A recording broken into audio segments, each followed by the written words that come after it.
Are we alone in the universe? This question is burned in the minds of millions who look up at the night sky illuminated by an uncountable number of twinkling lights. As we see our governments slowly begin to disclose information, and as we see irrefutable video evidence from trained military aviators looking in awe at technology far beyond any found on Earth. Well, if there's look at that thing! It's rotating. What the fuck is that? Did you box moving target? No, I took an auto track. Oh, okay. Oh my gosh, dude. Wow. The question replays in our minds. Are we alone? Each year, the investigators at MUFON scour over an untold number of cases, trying to gather proof of these unidentified flying objects, or what some have begun to call unidentified aerial phenomenon. I recently spoke with Susan Swiatek, MUFON's Virginia State Director, who gave an amazing presentation of MUFON, its investigations, and some incredible UFO stories. Susan Swiatek, welcome to the show. So everybody out there, Susan is the State Director for MUFON in Virginia. So I am super excited about this interview because I am a huge UFO junkie. I love the study, the research, all of the crazy videos that have come out, especially recently. I say recently, it's been a few years now, but we had, Gimbal and Go Fast and some of these great videos that you have really the best pilots in the world are aviators up there who can't make heads or tails of what they're seeing. Mm-hmm. And they would know what they should be seeing up there. So I'm sorry, I'm going off again, but I want to give Susan the opportunity to introduce herself, give a little bit of history and some information about herself and about MUFON in Virginia. All right. Well, thank you for letting me be part of this, because I'm very impressed with your earlier interviews. So that's why I'm here. Thank you. Yeah, I was born in Washington, D.C., but from 3 to 12, I lived out in a suburb of Denver. My dad's business took him out there. And I think that was very formative for me because we had a VW camper van and we would go up to the Rocky Mountains almost every weekend from the spring through the fall. And it was a cheap way to get away when your parents don't have a lot of money starting out with small children. But let me tell you, just camping quite frequently and just looking up from the Rocky Mountains and seeing the Milky Way. I mean, I could actually identify features on the Milky Way. I mean, I was very comfortable with the Milky Way, and I used to look up all the time. So when stories of aliens and UFOs and even abductions started coming to the fore, I had already had in my mind, wow, this is a big and magnificent creation. There must be a God.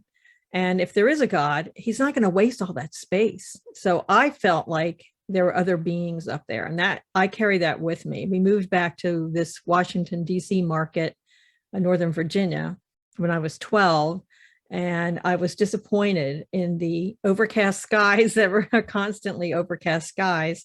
And I no longer could make friends with the Milky Way. And I lost touch with the features of the Milky Way. And it was a different situation for me. But being near the Washington, D.C. area afforded us other possibilities. And I had, at one point, I had a roommate that worked for, she worked in the White House. She worked in the Reagan White House. And she had a boyfriend who was a assistant director at Nightline with Ted Koppel. And you're probably too young to remember Nightline with Ted Koppel, but I loved that show. Every Friday night I would watch it. And one night he had on a UFO expert, Stan Friedman, and a UFO skeptic that was tearing him down. And they were having this great debate. And I thought, I cannot believe UFOs are on television like this on Nightline. I was just over the moon. But then at the end of the show, Ted Koppel just said, well, good luck with the conference this weekend here in Washington. And I thought, what conference here in Washington? And there's a lot of young people out there. And let me tell you, this was before the internet. There was such a thing as before the internet. And it was very hard to hook up with these peripheral fringe kind of groups. And I had no idea MUFON existed. It stands for Mutual UFO Network, and I'll get into that. But I had no idea that there were other people out there really following this topic. As it was, I was reading almost every book that came out, because once again, we're talking about a different world where only major publishers published books. There was no such thing as self-publishing to speak of. And there was no Amazon, it was a different world. So I read everything there was, but to hear that people were gathering, that's amazing. So I ended up, because my roommate had a boyfriend, now her husband, that was a director on Nightline, assistant director. That's how I found out. I said, can you ask your boyfriend, where is this conference?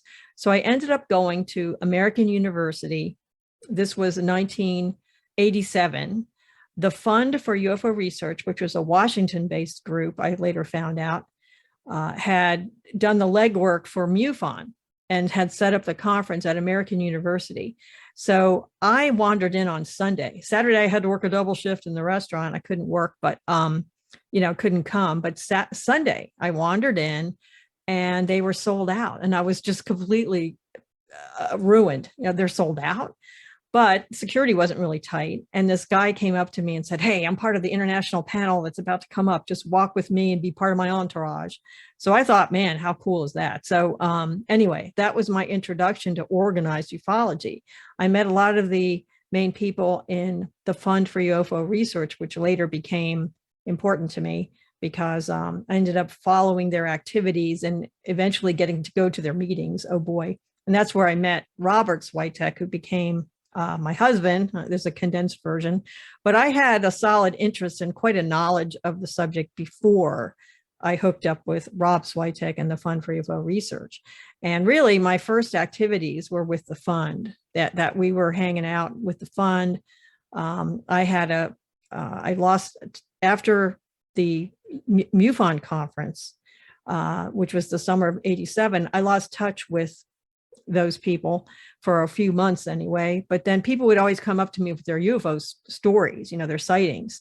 So there was a real dramatic one that was like an abduction that I thought he wanted to go on the record, this young guy, a bartender, he wanted to go on the record. So I looked up the fund again, got connected again, because they were in the phone book. Yes, people used phone books, and it was under UFO, Fund for Research. So I looked him up. I got in touch with the guys in the fund again, and we had a big meeting. Ultimately, this is a condensed version. It took a few months to set this up, but I brought the bartender over, let him tell a story on the record. It turned out the Fund for UFO Research was doing a pilot program questioning abductions. They were just an emerging phenomenon and just being taken seriously. So they wanted to interview, I don't know the number off the top of my head, 30 or 50 or whatever it was, abductees, and get their stories down and then compare and contrast. It wasn't about the individuals, but just the patterns. And so I got to be part of that. I mean, how fun is that? We went out with a tape recorder and got to talk to people who wanted to be part of this project. So that was my introduction to ufology in any kind of organized way. And years later, Virginia had a state director, but keep in mind, okay, this is before the internet. I mean, people that saw UFOs, they had no idea where to go. If they took the time to write a hard copy letter, boy, that was unusual. And it would go to headquarters. And then headquarters at that time was in Texas. And they would call you up and say, there's this case, or they would send you a letter. There was, no other way to communicate. It's hard to believe, but there wasn't. And for a while there, we were using faxes. We were faxing things around. Can you imagine that? It's sort of like email, but we were faxing it to each other. So this is the ancient history that I've lived through. But anyway, at some point, the then director of MUFON, who was at a meeting of the UFO minds that the Fund for UFO Research had put up in Washington, was there. And he said, nobody's doing anything in Virginia. Rob's busy with the fund. Why don't you take over the state directorship in Virginia? So that was, the rest is history. I think that was 2001. So we're talking like exactly 20 years or maybe 21 years, something like that. But so that's the story. And when I became state director, we didn't even have an electronic case management system to report. I mean, it was still hard copy and stuff. So it was, like I said, it's a different world, and the pace is so much faster. We have so many cases. that, come through.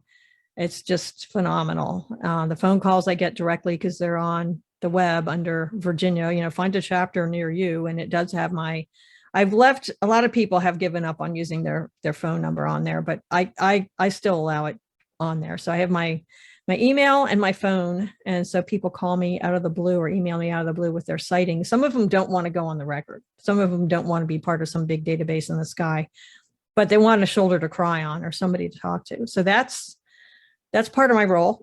And then I also field some media inquiries and whatnot.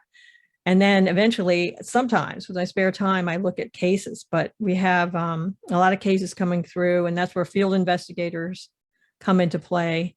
And I usually have a chief investigator who assigns the cases, or an assistant state director. At this point, I have my assistant state director who's going to be assigning cases. We just had a transition, a guy that was kind of burned out on chief investigator, kind of rotated out, at least for a break. So we're moving on from there. And, so that's basically the storyline. I have a lot of slides that we'll talk about real briefly, the overview of MUFON. And then I want to get into some more interesting stuff. I'm starting off with the news because I feel like I should cover that. That's really important. These latest things that are happening, developing, that are very important. Absolutely. And then we'll get into all the other stuff if you are open to that. Absolutely. Yeah. So, I mean, we are in this this new world that we went from absolute silence from our government to here's kind of this like slow leak of information, and we really don't know anything, but here's a video, and these trained aviators are out there and they're seeing these things. Some cases there's submersible objects as well, or they went from the sky into the ocean, and now we're getting records from submarine captains on things that they've seen zooming through the oceans. But yeah, we don't really know what it's there, and yada, yada, yada. They won't come out and make full, I won't say full disclosure of things that I think they probably have a lot more information that we're just getting fed slowly to get the general public kind of used to the idea. But honestly, it was kind of disheartening for me to see we went through this news cycle of that, and then we're back to Kim Kardashian, and nothing wrong with Kim Kardashian, guys. I'm not saying that. I'm just saying this was a huge story, and what happened. So I'm extremely excited that you have groups like MUFON that are taking this seriously, and that are continuing the search to research these cases, because there's a lot. It's worldwide. It's a worldwide phenomenon that's going on, and it needs to be investigated. So by all means, jump into I'm excited. Jump into okay. I'm going to jump into it. If this share doesn't work, we'll work with it, but I'm hoping I can share my screen, and we'll see what I got. Here we go. Okay. I'm Virginia State Director Sue Swiatek, and I have Nora Faust Linderman as my assistant director. I'm very lucky to have her. She's going to start assigning cases that come to us electronically. She's going to hit the buttons and help me out there because we have a lot of caseload, and I need help with that. I handle a lot of people just coming across the transom that are not following the rules about, putting everything in the case management system, but they just call and they want like a friendly shoulder to cry on. But she's going to help assign cases. She's got a great background. That's one thing good about all this disclosure from 2017 on, has really brought a lot of talented people out of the woodwork, and she's one of them. She just finished a turn in Egypt as a peacekeeper on a peacekeeping mission. She's a helicopter pilot and a helicopter instructor, and she brings a lot to bear, and she's been great. So I look forward to working with her. Just to give you a background on, MUFON in general, in the wider picture, we're getting more and more high quality people. Okay, moving along here. So what is MUFON? It's a weird acronym, Mutual UFO Network. It grew out of really the Missouri UFO Network, and then that only lasted like a day, and they said we're really Midwest. So it was Midwest UFO Network for a few years, but they quickly outgrew that and became a worldwide organization. but they wanted to stick with MUFON. So they ended up with Mutual UFO Network to keep the acronym of MUFON. Sort of like Mutual Sharing and Mutual of Omaha, people that are old enough to remember that. Anyway, the first year we had this guy, Alan Utke, an associate professor of chemistry at Wisconsin State, take over the helm and stand up MUFON on 2 legs. But he said, I'm a short hitter. I'm only here for a year. So then we moved on to Walt Anders. And I'm mentioning him. He's in the upper left-hand corner there, as he's the real formative guy that I kind of grew up with. And when I ran the 99 MUFON Symposium Conference in Arlington, Virginia, just across the river from Washington, D.C., he was my guidepost and helped me, and, you know, thumbs down on some of the speakers I wanted to have, et cetera. But he was the guy behind that. So 30 years. After that, we had a variety of leaders that would do 5 or 6 years or 1 year or 2 years.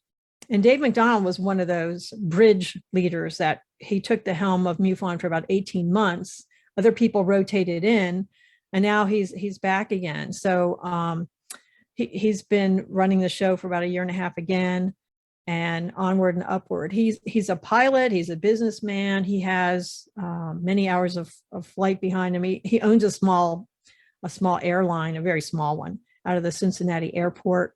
And he owns a resort in the Bahamas or somewhere down there in the Caribbean, and he takes people down there.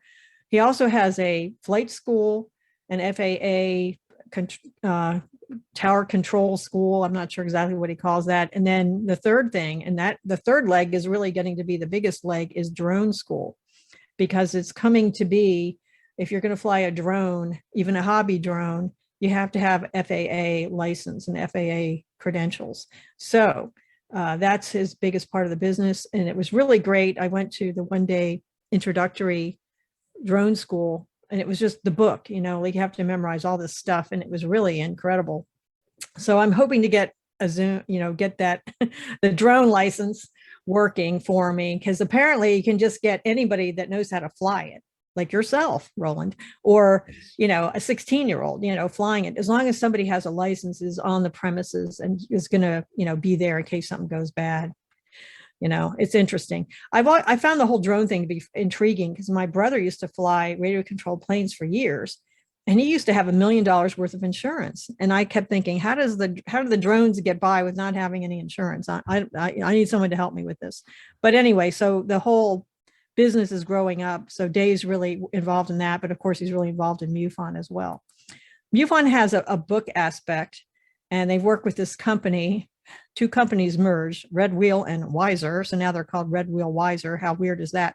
But we're getting old titles that are no longer in copyright, or we get permission, and we're kind of reissuing them for new young crowd, new people that have never seen the classics. And then we have some new titles as well. So that's part of it. And MUFON TV, which I don't usually have much time to watch, but I have looked at some of the previous symposium presentations, because I think that's interesting.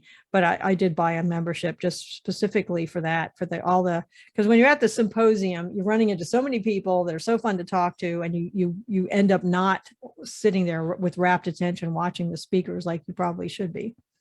Anyway, this was our theme this past summer, and we covered the military and government witnesses speaking out.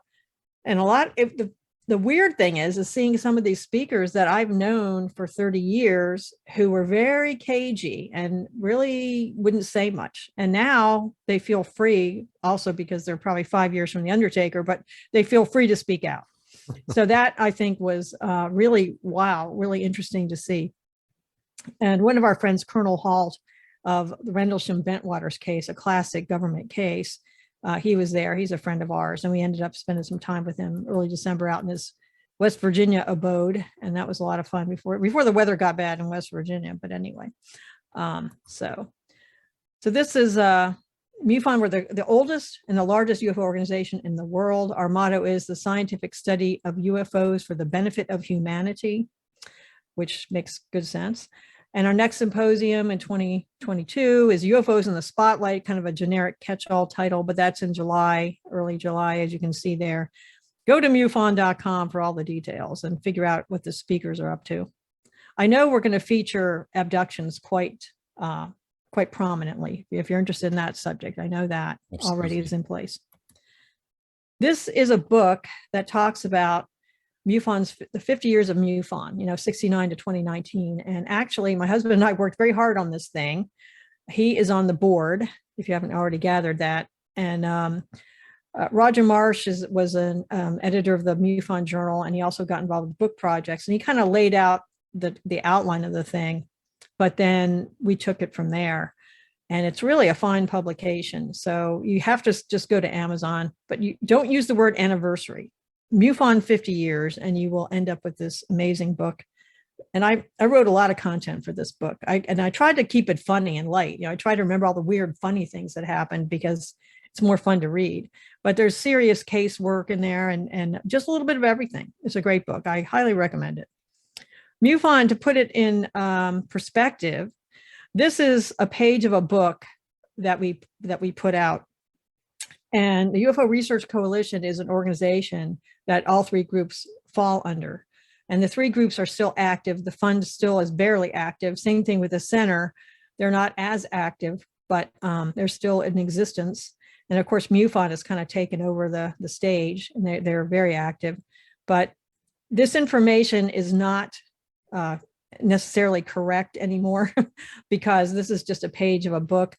Actually, the UFO Research Coalition, that address, that's our home address. So my husband's the secretary treasurer for UFO Research Coalition. And actually, we have a new title coming out. That's a coalition project that we're reworking an older title with some new information. And I'm the one dragging my feet on that. But the center keeps calling me, Sue, where is it? But we'll get that out. But we still work on projects together is what my whole point of that was. Now this is where I wanted to go. We have 500, 600 field investigators and serious researchers in the UFO field in the US. We have 4,000 members, and you can see, with the Venn diagram where the field investigators fit. It'd be great to have a few more.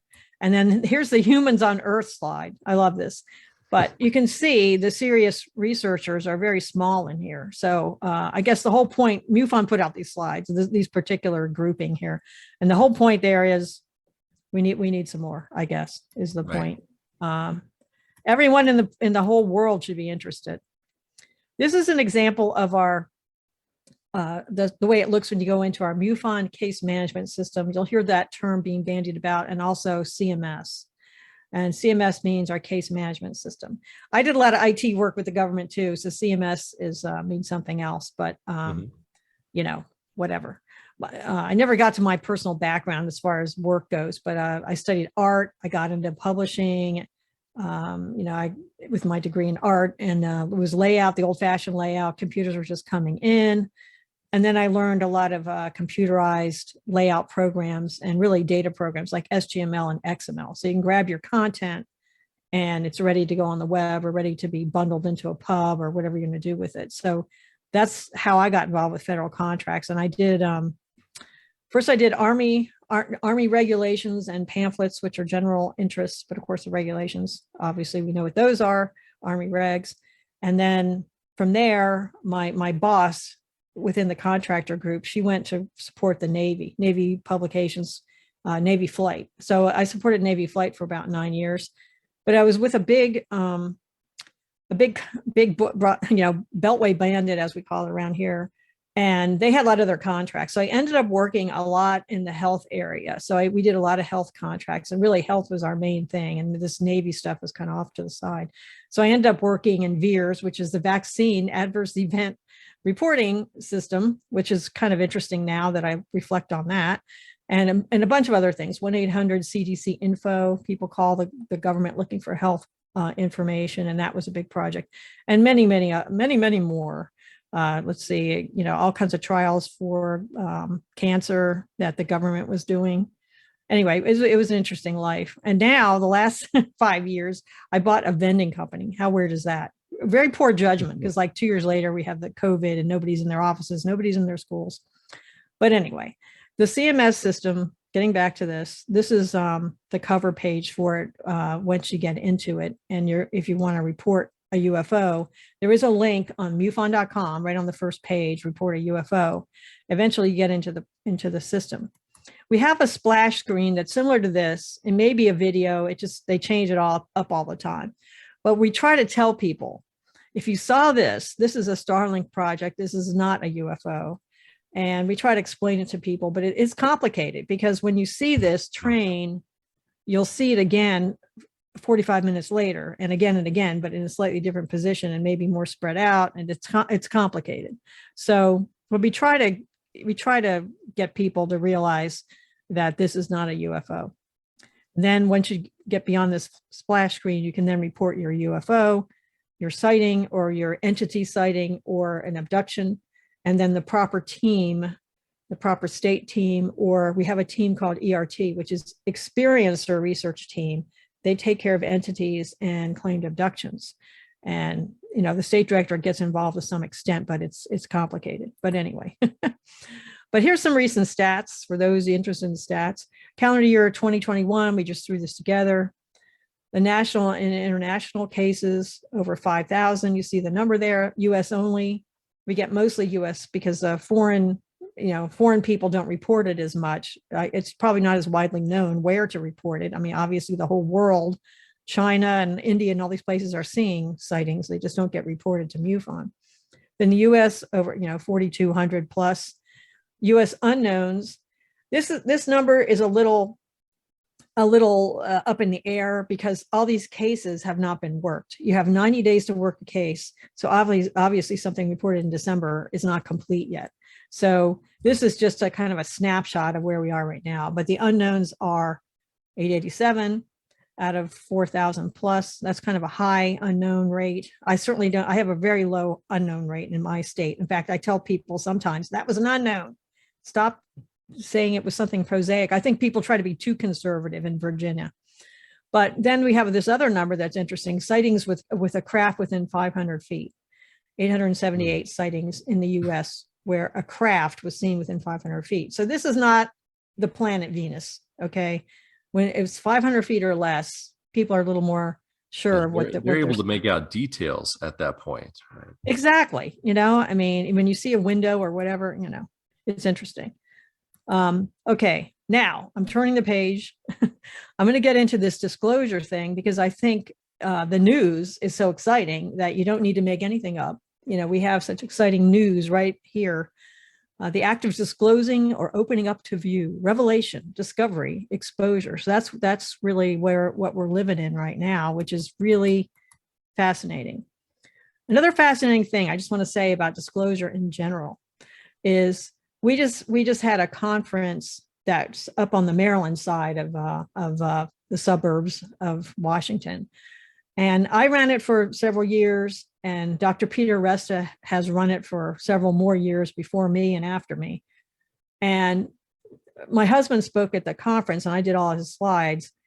And one thing that was fascinating, and we have too much material to cover, I can't really go into it, but it's a whole talk unto itself, is he pulled out statements from the government from 48, 49, 52, and compared them to some of the latest remarks in this preliminary assessment that came out. And it's fascinating how they use the same words. In other words, the government has known about these exact bizarre behaviors of UFOs since 1948, but they're all like waking up out of their sleep again, like it's Groundhog Day all over again. Yes. And they're acting like they've never seen it before or never heard of it before. But he was able to pull out exact statements. And I'm telling you, that is an interesting presentation unto itself. And this is a big this is a big proviso, a big difference. The difference is back in the day, 48 through 52, and like my husband's an expert on the 1952 Washington, D.C. events and that whole thing, where they showed up on, radar visuals and people went crazy. That particular case, all along, up through 52 and up through Blue Book, they kept saying, it's not a threat, so we're not interested. It's not a threat. We've determined they're not a threat, so we're not interested. It's like so crazy. Yeah, but they now have the technology to go through vast amounts of space, but but it's not a threat to us. But it's not a threat. And that was their whole byword. Like, well, we're only really up for worrying about threats. So it was their excuse to get out of it, get out of the business. One of their excuses. So anyway, but now they're saying it's a threat. They say it right there in black and white over and over that they're seen as a threat. So anyway, this whole thing started with, we have Mark Warner. He's in Virginia, yay. Senator Marco Rubio, yay, in Florida. But they pulled together bipartisan comments that, the Pentagon should be releasing a public report on UFOs, argues the U.S. Senate Intelligence Committee. So that's where we were. That's what started with when we started getting these Navy films and whatnot. That started it all. I should say videos because it's not really film. Another big part of the story is Harry Reid and Robert Bigelow. Now, Harry Reid, rest in peace, he passed away this year. And, not my style of politician, but I will say Bob Bigelow got his ear because Bob Bigelow was, a millionaire / billionaire who knows exactly what track he was at. And he really contributed to Harry Reid's campaigns. And they got to talking and, it's all Nevada business. And so Robert Bigelow had a big effect on Harry Reid, so much so that Harry Reid took the ball and ran with it. And he was a big proponent of this disclosure idea that the government should be disclosing. I never spoke to Harry Reid, had no reason to. Bob Bigelow, I have had face-to-face conversations with, and it's another story. But anyway, another interesting character, Kirsten Gillibrand, comes out of the woodwork, strongly underscoring the fact that we need to put this in the defense bill. You can have an idea or a feeling all you want, but until it's actually in a bill and gets funded, you don't have anything. So she was a big proponent of this. So rah to her. There's a lot of text on here, so I'll just read some highlights. But MUFON was encouraged by the establishment of the new DoD UFO investigatory group. This is just actually something my husband wrote as a press release coming out of Cincinnati, because that's the headquarters of MUFON, just earlier this month. The November 23rd announcement that Unidentified Aerial Phenomena Task Force, it was a positive development, and MUFON said it hoped the creation of the new, it's really a mouthful, Airborne Object Identification and Management Synchronization Group. Boy, that just doesn't lend itself to. Who came up with these names? Isn't it crazy? I mean, believe me, I'll swap. I mean, it's just alphabet soup, and I sort of lost it along the way. I used to have all the alphabet soup organized, but now they've blown me out of the water with the AOIMSG. I don't even know if I said that right, but yeah, this has a handle that's a mile long. One little thing I wanted to say is we've always called them UFOs historically, and then the government even said we're taking UAP we're borrowing it from the British. Well, my husband scratched his head, go, wait a minute. So he looked through all these old documents, and there was a report in 1952 where the cover said unidentified aerial phenomenon. So our government has been using the acronym UAP since 1952 that we were able to prove. But anyway, that's a side issue, but moving right along.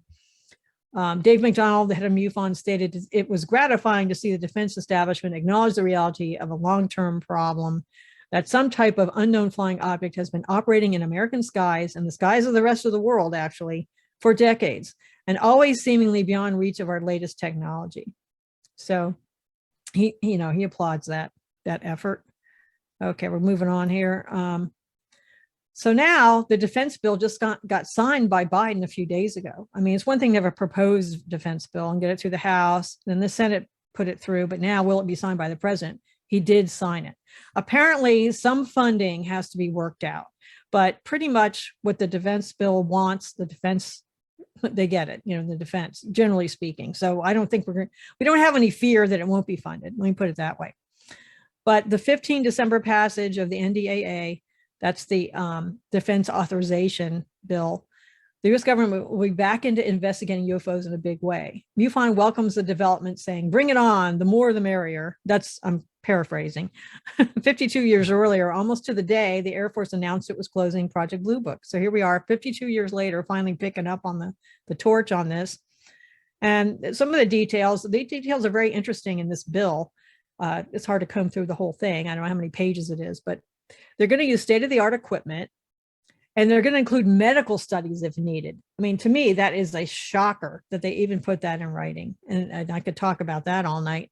But developing a science plan to study characteristics and the performance of the UAP, and requires an annual unclassified report for the public. And I say yay on that. Of course, it's going to be sanitized. But Dave McDonald says, this isn't your father's Project Blue Book. That was one of his takeaway statements. So, but yeah, we're trying to be optimistic, hope springs eternal. Wait a minute, I'm going backwards. I don't mean to go backwards. Let me see here. Sorry, a little problem. Okay. All right.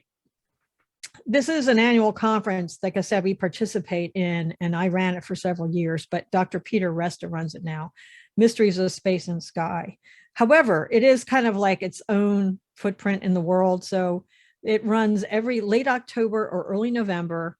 Peter Resta runs it. Of course, we've had a hiatus for a year or two. I can't remember exactly. I think 2 years we were out. But now we went back this fall. We did have one, and it's in Gambrills, Maryland at an Elks Lodge. So if you want to get in on that, then I can hook you up with that, because my email is going to be in there. Let me know. Yeah, it's Gambrills, Maryland, so it's a bit of a hike, but it's worth going to. We usually have a good crowd and some good speakers, and that's always on Eventbrite. And I'm sure most people are familiar with that as an event site. So you can even hunt for Mysteries of Space and Sky, and it'll say this is already over, but you can say, but I want to see it anyway. And then there's a button in there to follow. So you can follow that event organizer or that event or whatever. So you can get an email popping through once he books the Eventbrite site, which he does it way in advance. He's good about that. So this is just my husband speaking at the event. It came from the UK and other observations. He always has a fun title, but these are just a couple pictures. He's speaking. I think I'm turning the slides for him. And here's a little better picture of the man. And that's Dr. Peter Resta behind him. So if anybody turns up at that conference, it's been running for like 25 years. It's like the longest running conference, except for COVID interrupting. Anyway, that being said, let me get into some of the Virginia cases are historical, as well as some of the other stuff. Okay, this is out of place, but we'll come back to it. I screwed up. I'm really sorry. So this is a screw up. I'll come back to it. Okay. I wanted to talk about South Hill. This was a case back in April 21st, 1967.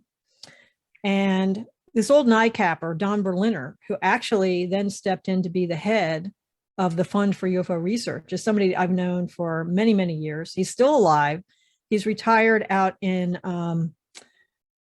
where is he? He's in Michigan somewhere. I forget the name of the town, but he's out in Michigan. And we have a lot of meetings in Kalamazoo because there's a whole bunch of other ufologists that meet there. And he keeps threatening to show up one day. But anyway, he's a MUFON member, or has been, and he was author of many, many books, one or two UFO titles, but the rest of his titles, of like 50 titles, is all conventional aviation. He's an aviation writer par excellence. He wrote a book on, just anything you could imagine. He's had a hand in it. He did a lot of children's books about going into space, what space travel is all about, and also other kids' books on aviation. But then, of course, most of his titles are for adults, but he's really done everything in aviation.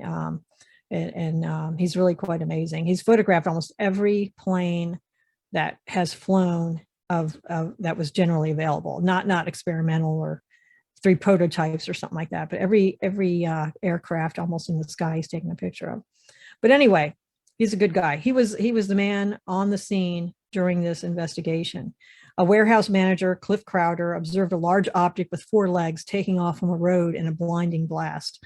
The road was scorched in the center, and there were 4 holes where the legs were, because the macadam kind of melted and the legs kind of melted in. But the case was investigated by UFO organizations and the media alike. Hundreds flocked to this small town, and doubting Thomases enjoyed putting their fingers in the roadway indentations. But in 2019, I actually, when I was in Kalamazoo, as a matter of fact, because this ufologist has a lot of things in his collection, there was actually a piece of scorched blacktop recovered from the case, and I was able to hold that in my hand. I took a picture of it, but I don't know what I did with the pic. I have it somewhere. But anyway, more importantly than that picture of me holding on the piece of asphalt, this was they recently had their 50th anniversary. Well, not 2017. I wish I had known about it ahead of time. I just saw these little papers popping up with, this whole concept that they were having their 50th anniversary. So this little observatory down there had a UFO observation thing. I don't know, and they had a speaker, but this is this. I think you can barely see it, but here is the darkened area, scorched area, and I think these are the leg marks out here where the indentations were the leg marks. But it's fascinating, and that was a big thing. I mean, NICAP was there. All kinds of people were there that were famous investigators. Skeptics, showed up and wrote about it in their book. Oh, this was a big nothing. And, it was a big deal. As a matter of fact, this guy Crowder that reported it, his friend would ask him years later, what do you think about reporting that? Or, it's 10 years later. He goes, that was the biggest mistake of my life. I would never say anything if it were to happen again. So that's the same thing that you find with Roswell. A lot of those witnesses said, I would never report it again. But anyway, the other big sighting that people talk about historically in Virginia is Withville, this character, Danny Gordon. And it's a very long and twisted tale. Somebody should write a real book on it because Danny Gordon took a crack at it. And it's a classic book, we have it, but here's you can see a lot of things. And here's Roanoke, for example, over here in the upper right, Blacksburg. And then here's Withville. Withville is right there in the little toe of Virginia, almost in West Virginia. You are very close to where I live. Yes. In that shot. Withville was like the most pervasive case. But believe it or not, South Hill, because it had the physical evidence, everybody in life came down there. And it was just a little town that suddenly blew up with 1 million people in town. But this story has a lot of interesting angles to it. Like I said, I wish Danny would have written a real book. He's still alive. There is a local filmmaker in Virginia that in fact, he taught film at Blacksburg, whatever, what is it? What school is there? Anyway, he taught there. And he didn't get renewed for this academic year. So he's hoping to finally finish the Withville movie, but he had Danny Gordon actually on, and Danny Gordon actually talked about it. Another witness, another person, Danny Gordon originally, talk about crazy. This book is laid out like this. I just wanted to give you a taste of it. It's so bizarre, and I mean, it's a little bit of, there's like cartoons of people standing around at cocktail parties talking about, I saw a green light last night. It's just kind of done in a different style. Let me just put it that way. Right.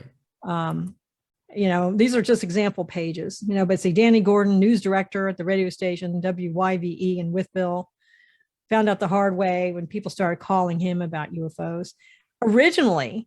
And then if lower left, I only included this because he talks about the South Hill, Virginia case and how that kind of reflected or caused more of the fervor that happened when they started having their rash of sightings. And this went on for months. I mean, it was on for like, I think a year and a half. Of course there are peaks and valleys and all that, and people lost interest, but he got really wrapped up in it. He was reporting everything. And it was a typical, I don't know if you're familiar with John Keel and the Mothman thing. Yes. It sort of took on some of a Mothman patina because all of a sudden there's a lot of weird people in town, making weird comments and threatening people. And, Danny Gordon got threatened and he went on the road. He really rode this horse. He went to Virginia Beach and talked about it. And, he went on the road, but I think in the Virginia Beach thing, that's when he got really threatened. And he pretty much, hung up his UFO reporter after that. But one thing is good about the book is they have some good drawings of some of the unusual shapes that were seen. I mean, people saw very defined objects. Oh, wow. And these things, at least these drawings really captured it. And there's a whole bunch of drawings in the book that are worth looking at. This next one, this is sort of the quintessential Withville, believe it or not. This is the rectangular type craft, the T-ship, as they called it. And it was really seen quite a bit. And it's, who knows what Withville was all about? No one really knows. It starts out and then it just goes out of control. People, get a little bit of fame, and then weird threats come to them and they shut up and the whole thing kind of dies. But that was another, that's what we call a wave. It was a wave of sightings that were in a limited area over a prescribed length of time, but it's just, it's a flap, or it's well, yeah, this is more like a flap. It was a little bit of a wave, a little bit of a flap, more like a flap. A flap is a fairly small area with a lot of activity in a fairly short period of time. A wave is like something that goes across the whole country. Like we've had many waves, like 47, summer is 47, whatever. All right, so moving right along to more modern times. This, that slide that I showed, let's see, out of the right place. I will put it up again. This is more recent, July 24th, 2016. This is in Charlottesville. One of my good investigators, Norm Gagnon. He's no longer an investigator. If people get burned out and they stop, but he was just a fantastic illustrator, a fantastic investigator. And he just put a book out. He just had a book that came out about 6 weeks ago. I haven't even read it because like 3 friends came out with a book all at once and I'm behind in my reading. But of course it has a great cover because he's a great illustrator. So I haven't gotten into the book yet. But he did this case. There's not much of a setup on the case, but there was a young man, and he is a man. I say that because he has a very high voice. It's a young man. He got a video camera, not a phone, but a video camera for his birthday or something. And he took it wherever he went, just in case there was something to see. So he took a video just stopping at a light in Charlottesville of a triangular craft. And it's really quite amazing. So I'm just going to run the video, and through the magic of Zoom, it doesn't always work, but I can send it to you and we will get it in here. But let's see how it goes. All right, it's loading. We'll see how it goes. It's very short and it's self-explanatory. Yes. What is that? Is it? It's going over its real fast. Is it? What is it? Looks like it's round. What is it? It don't look like no ship in your plane. I just looked at it. What do you think it is? So seriously, what is it going over? Is it went down? I can't get over that way. I can't see. Put your camera down. That's amazing. That is It is amazing. I'm glad that he play it again geared because down too. it's worth seeing. And then, you can cut it in or whatever. What is that? Is it? It's going over its real fast. Is it? What is it? Looks like it's round looking. What is it? It don't look like no ship in your plane. I just looked at it. What do you think it is? So seriously, what is it going over? Is it went down? I can't get over that way. I can't see. Put your camera down. Anyway, believe it or not, it's one of the best videos of a triangular craft ever. We get a lot of reports of triangular craft. I still don't believe that it's a government experiment or experimental craft. They're just not going to fly it over a big populated area, a major intersection like that. But Norm Gagnon, he did a lot of work with this. But this is one of the stills that I was able to capture from that video. And that's amazing. Somebody else, they said this was a triangle, but just in this one frame, it just has the 2 lights on the front. But we've had so many triangles showing up. But look how clean that is. That's just amazing with the red light in the center. It reminds me of there was just this flurry of activity over Belgium a while back that was all triangular craft like this. Right. And some really good shots from that. But this is just as good, if not better, of a shot of one of these triangular craft. That's gorgeous. That's it's amazing. And it's I just hesitate. I don't think it was a drone. I really don't. I mean, show me the drone that matches that. And anyway, the woman says it's circular, but we weren't able to find, somebody did enhance the video. We weren't able to find any kind of circular feeling about it. It just was a triangle, but what can you do? But yeah, MUFON actually sold that footage quite a bit. So your audience is getting this thing here, but I'll send it to you separately. You can cut it in. Here's another interesting case that also Norm worked on. He always does the best with the graphics. But this was a case where I'm going to have to look at my notes. I just want to make sure I get the time frame correct on this. Okay, here it is. I just want to get everything right. So this was in December 3rd. And, here we are just past December 3rd now. But anyway, in Partlow, Virginia, a very small place, these people had a small farmlet. I mean, I think it was like 10, 12 acres, but they enjoyed it. They had some animals and some crops or whatever in such a way. This is in Spotsylvania County. It was at 6:45 p.m., 28 degrees, but 6:45, we figure in December, it's going to be dark. So the husband and wife, the woman, well, her name is Joyce. She first began to describe what she saw. She drove up they have a gate on their property, obviously maybe to keep animals in or just to keep people out, but they have a gate on their driveway. So she was driving up to the gate around 6:45 p.m. She noticed a bright pulsating light hovering over their 20 acres. Okay, they have 20 acres, 20-acre property. And she first thought that the light was a medevac helicopter, but soon realized that it was not producing any noise. As she drove inside her home's gate and inside her carport and parked the car, she entered the house and told her husband about the strange light. He immediately stepped out to see what was going on, and he saw that the light had moved towards the backyard. He hurriedly grabbed a spotlight. Both of their dogs remained very quiet and undisturbed during the event. But the man showed me where he utilized his this is the investigator talking, he showed me exactly where he stood, and he utilized a Garrity 1 million candle power rechargeable spotlight. Okay, wow. Just 1 million candle watt.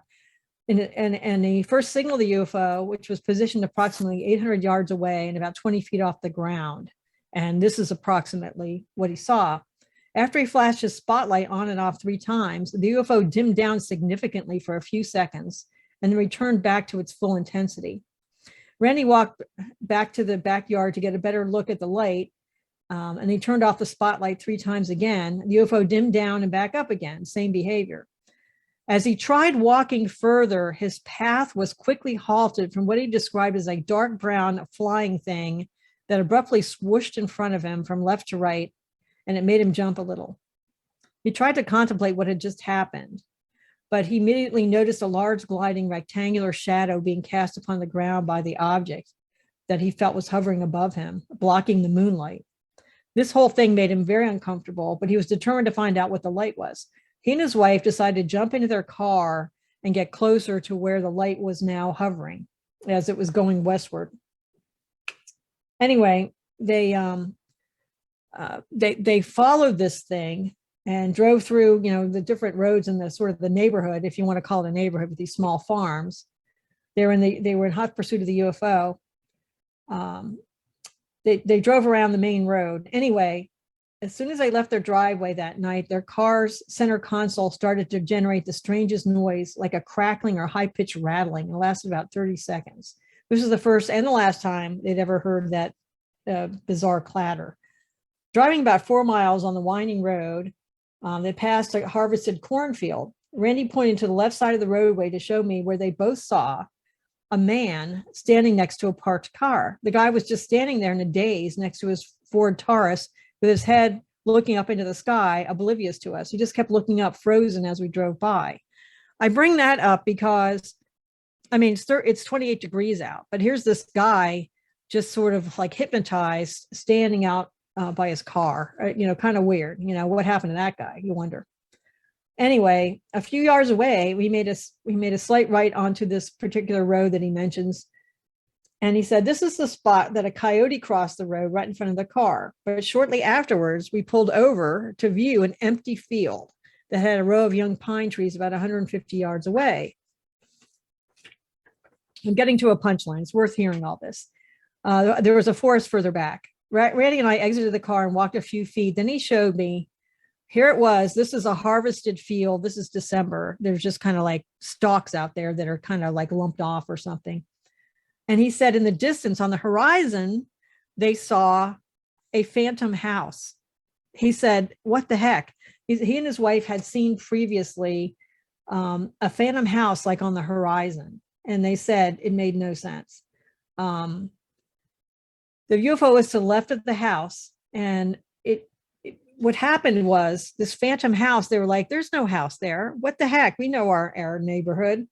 There's not a lit up white house there. And then the UFO suddenly came out from behind the house. So in other words, it was hiding behind, I don't know what, a hypnotically generated house or a hologram. It's up for grabs. And it came out.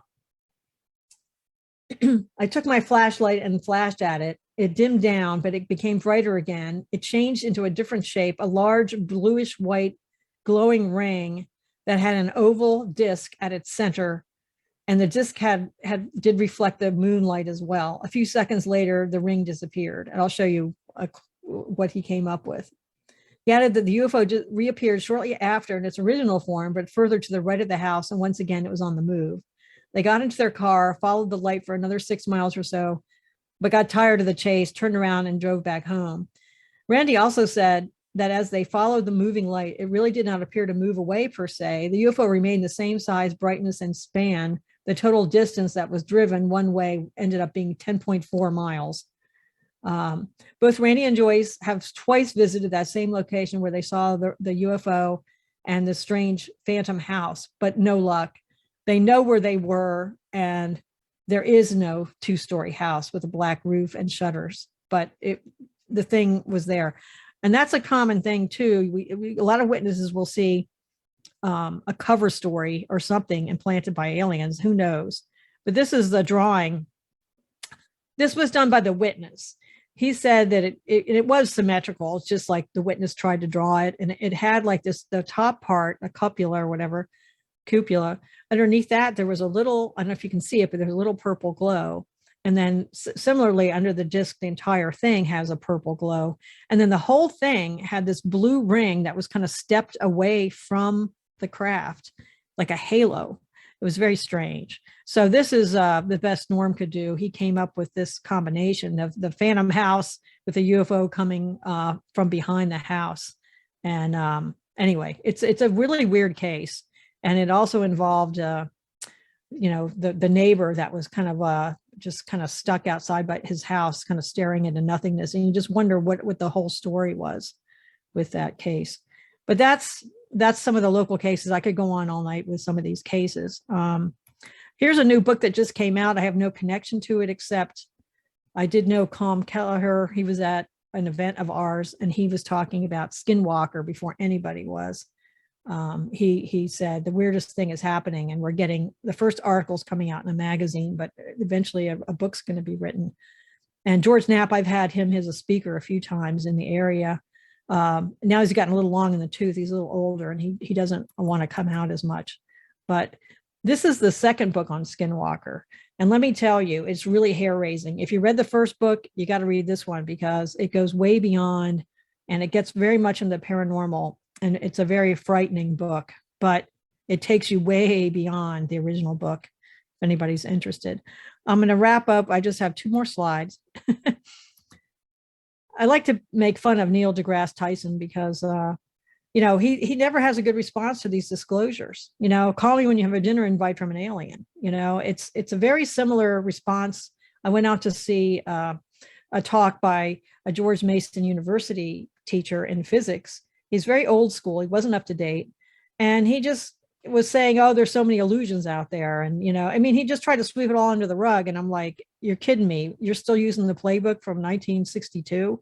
And it was just really, he was an old guy. But I used to make fun of, other people, but they've passed on. So I can't make fun of the dead. But because now they know everything. They know more than me from the great beyond. But this is, here's a little patch. I'll leave you with that as far as the slideshow goes. And that's a Mutual UFO Network.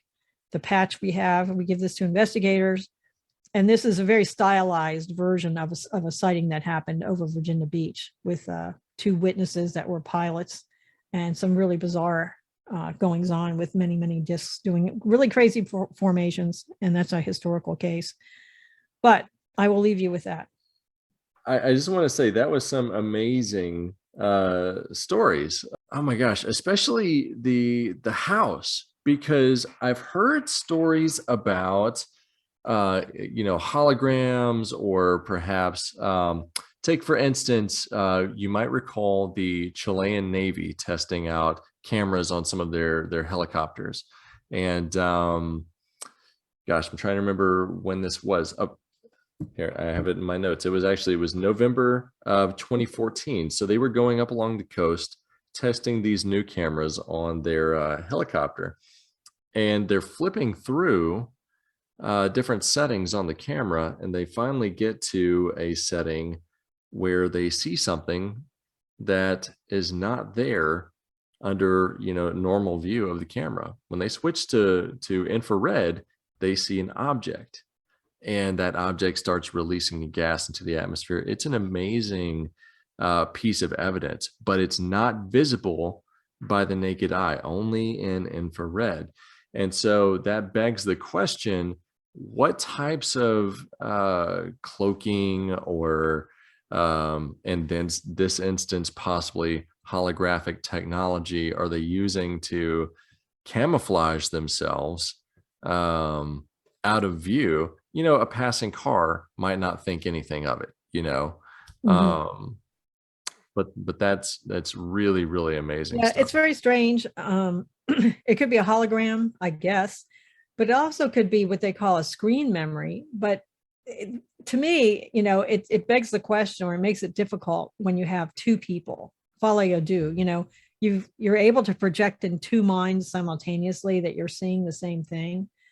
So no matter what other explanation you come up with, there's nothing easy to come up with. So, and even at the beginning, he has that really weird experience where the UFO is reacting to him, which isn't that weird. That does happen. But then he's like trying to follow it through the woods or something, and he's blocked by like a flying dark rectangle shape that's swooshing around.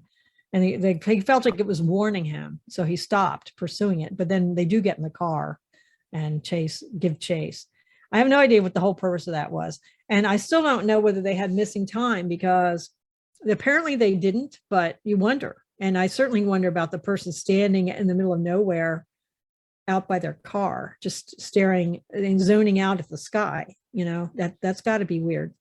Well, we have so many stories that have too many things to call it just a coincidence, right? I mean, there's too many patterns in place, and it starts with stories like Barney and Betty Hill, and Right. and I think that might have been one of the first cases of abduction where we start seeing this missing time come into play.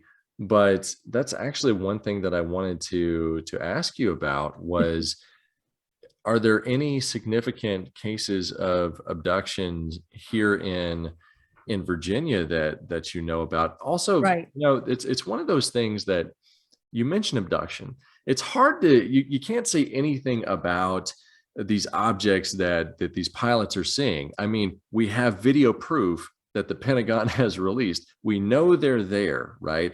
When you get onto the subjects of abduction, there's so many and it's so widespread. Yes, some of them might be a hoax. Some of them might be fake or in a person's head or whatever. We don't know. However, if only 5% of those, if only 2% of those are real, Yeah. it still shows that there is this phenomenon happening that needs to be researched. And I mean, the possibilities of what is actually happening there are mind blowing. So sorry, can you Yeah. kind I of don't get us into I that? don't know if we have time, but I will get into that. The Betty and Barney Hill case happened in 61, but it didn't really come out into the public until 1966. I believe it was on the cover of Life magazine, and it was all the rage. And believe it or not, I was alive. I was a little kid, and that had a huge impression on me. And I just felt like if they could take two people, how many are they taking? And that was my beginning. I studied that very carefully, and I ruminated over it for a couple months, and I came up with, it's true. It has the ring of truth. So that's really how I started with the whole abduction thing. And after that, I discovered that people were writing books like Bud Hopkins, and who was out of New York, mainly an artist, but he stumbled upon at a cocktail table these people with missing time, and he said, I got to look into this. What's going on? So he ended up writing a few books. He ended up being a very good friend of ours by the time it was all over with. And the last several years of his life, he hooked up with Leslie Kean. As a matter of fact, we went on, it was a Fortean, Charles Fort phenomenon cruise, and they sat at our table the whole week. So I really spent a lot of time with Bud. I'd had previously, but then that a whole week together was something else. And Leslie Kean was his date. And she was, she started out as a mainstream journalist. And she was the one that was featured in that first article that came out in December 2017 that kind of broke this whole thing wide open. She was a co-author of that article. But anyway, prior to that, we'd given her like a journalism award for her, getting a UFO article in a conventional paper, years ago, like 2000, 2001. So I've known her for a very long time as well. But anyway, I started getting into Bud's books and David Jacobs' books. Dr. David Jacobs was out of Philadelphia and at Temple University. He was actually a history professor, but he got into a conversation with Bud Hopkins, who kind of converted him. I don't even know how they interacted, but converted him to the idea that abductions were real. David Jacobs had written his one of his papers in school for his PhD was the history of the UFO topic and how it was possible that UFOs got scuttled under the radar. In other words, what was the process at work where people were not allowed to talk about UFOs, or if you did, you're ridiculed. So that was the work that David Jacobs had done. So when that book came out, that was based on what started with his research as a PhD candidate, and he was teaching out at Temple. Bud Hopkins read his book, and it's sort of one of the classics in ufology. If you want to get up to speed, you read Dave Jacobs' book. So he contacted him and said, "Oh, I loved your book, and have you given abductions much thought?" I mean, that's a condensed version, and I'm sure he buttered him up a little bit longer than that. And Dave Jacobs says, that's a little hard. That's a little far-fetched. I don't know about that. But come to find out, Dave Jacobs gets involved. Bud Hopkins was able to hypnotize people and get more of their stories out once they had already approached him and said, something happened to me, I just can't pull it out. Same thing with Dave Jacobs. He had people coming to him out of the woodwork with their missing time experiences, and hypnosis is a good tool. Now, I was associated with the Fund for UFO Research, a Washington-based group. That's how I met my husband and all that stuff. But when I met them, they said, we're going to look into this abduction thing, but we're never going to have anybody that doesn't have like health credentials do hypnosis. We're not going to have this carny hypnosis thing going on, not with the fund or associated with the fund. So they made that mark in the sand. So I'm telling you, the information that comes out of people that have been hypnotized is exactly the same as the information that comes out of people that are not hypnotized, that can remember a lot of their experience. So it validates, in my mind, the tool of hypnosis for abductees that want to know. However, whenever I have abductees coming to me that, I'd like to know what happened, I saw this, and then it was all of a sudden an hour is gone. If they're happy-go-lucky and they just, as a parlor trick, want to hear what happened, I advise them not to do it. I said, once you open Pandora's box, or once you open the toothpaste, you can't get the toothpaste back in the tube. You're a happy person. You've already processed that you might have had an experience, and it hasn't kept you up at night. And you might want to let sleeping dogs lie. It's your choice. I can't stop you from going somewhere and getting a hypnotist, but the people that should be hypnotized are the people that are losing sleep. Their health is declining.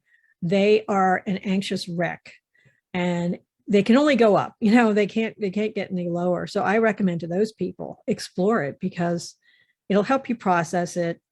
You can get hooked up with a support group and process it and go from there.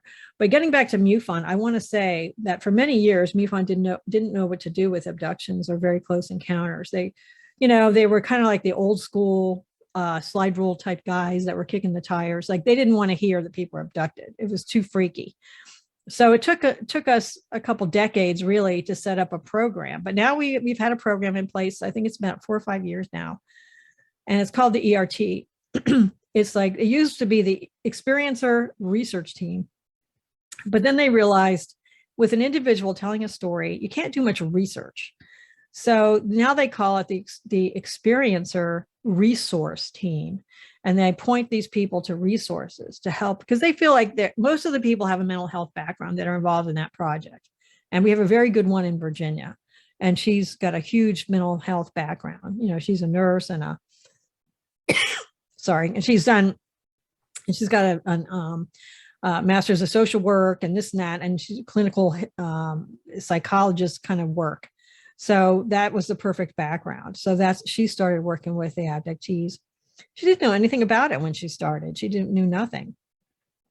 But she found that these people their stories are very credible. And so we've worked with a lot of abductees. When I say we, I mean, my husband and I went out with a lot of people to visit them and record them with the Fund for UFO Research when we had that pilot project. Since then, we've cooperated with many, many other projects. MUFON had a huge project where they were doing a transcription project. You would send the tape of your abductee interviews and they would transcribe them.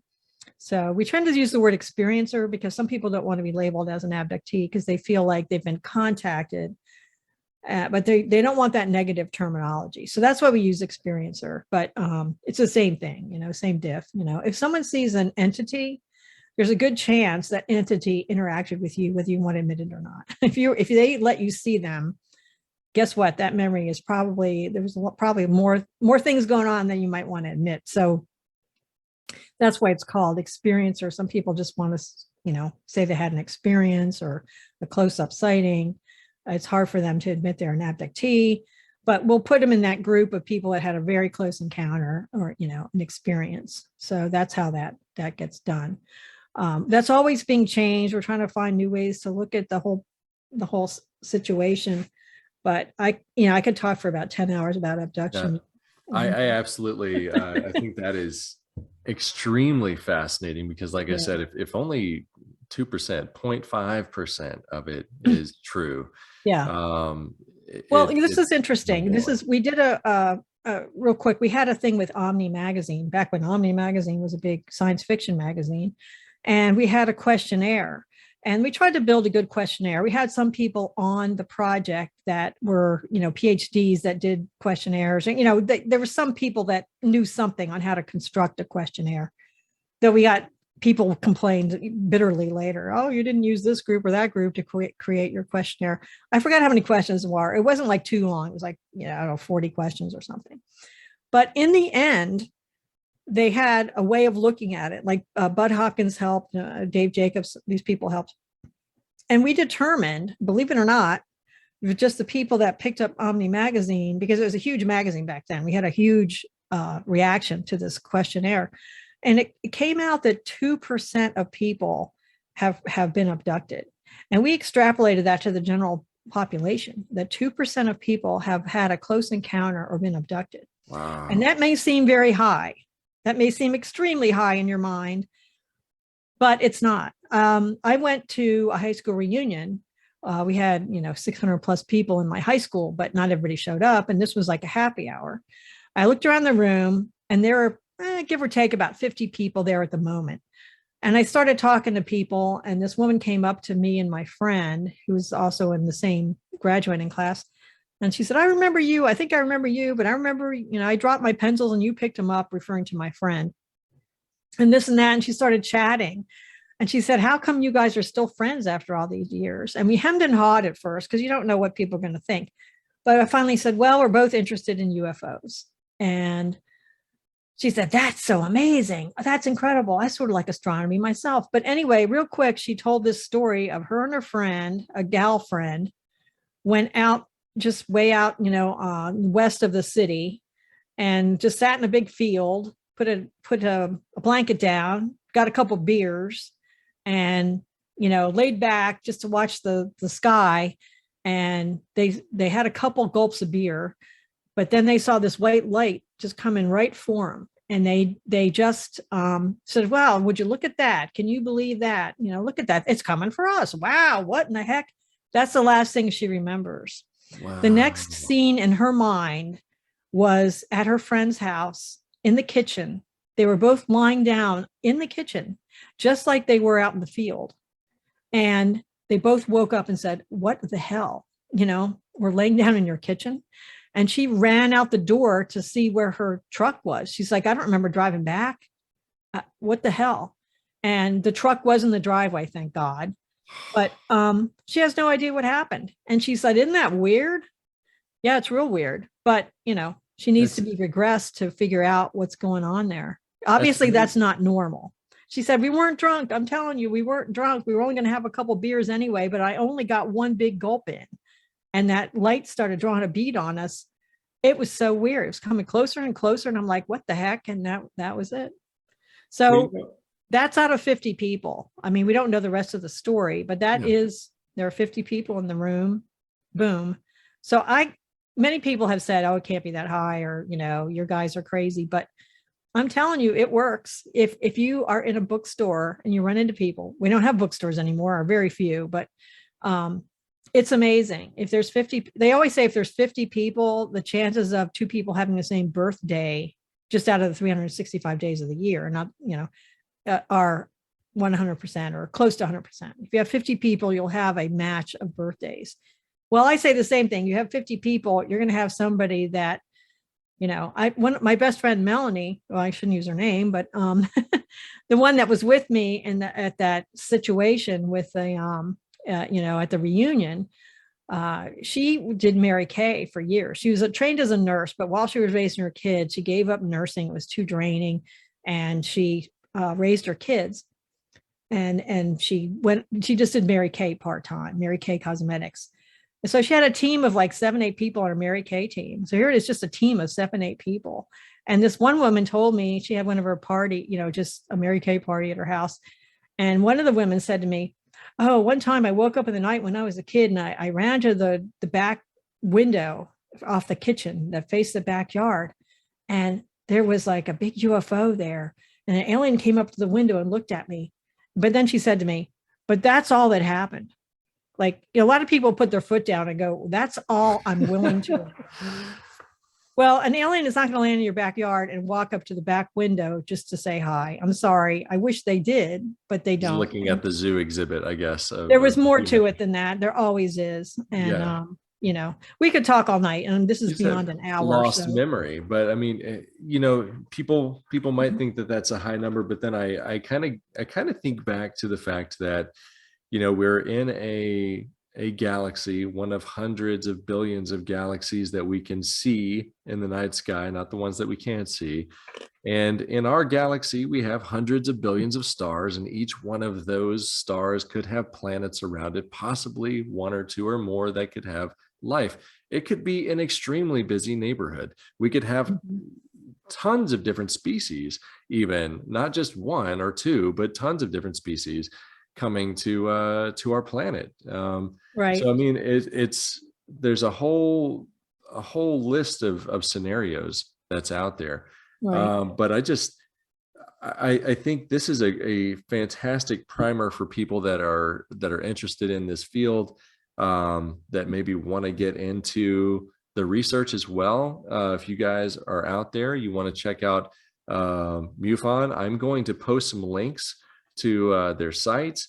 Go reach out to people like Susan if you want to get involved in that research, because there's much more cases probably than they have help to research. So definitely get out there and help them do that. Susan, do you have anything else? Is there any big news coming up with MUFON, or events, or things that you want people to know about? COVID has really put a damper on things, but as far as Virginia goes, I used to have quite a few events. I would have UFOs at the lake at Smith Mountain Lake, and that was great. And we have UFOs at the beach at Virginia Beach. And, I'm looking forward to a world where we do that again, so we'll see. We will see how that plays out. One place that we had a good time meeting at was is a restaurant chain that we went there for years, and that Logan's Roadhouse, and they closed it. I'm really sad. The one in Fairfax. I'm in Northern Virginia, Fairfax area, but they have some Logan's Roadhouses. I think there's one in Roanoke and one in Lynchburg too. And that's a great setup in their garage room to have meetings. So maybe, we used to take it on the road and go around, and maybe one day we'll be able to do that again. If COVID ever it gets its grip off of us, we'll move on. Well, you know what? About 30 minutes away from me in Roanoke is a Logan's Roadhouse, Right. and you guys can set that up, and I would be happy to come attend that. And I might even videotape some of that if you'll let me. But I just thank you so much again, because this is amazing information. Again, my favorite subject. I could go on about this for hours and hours and hours. So I probably will be doing more follow-ups in the future. But I really appreciate your time. Thank you, Susan Swiatek. All right. It's been great, Roland. Thank you very much.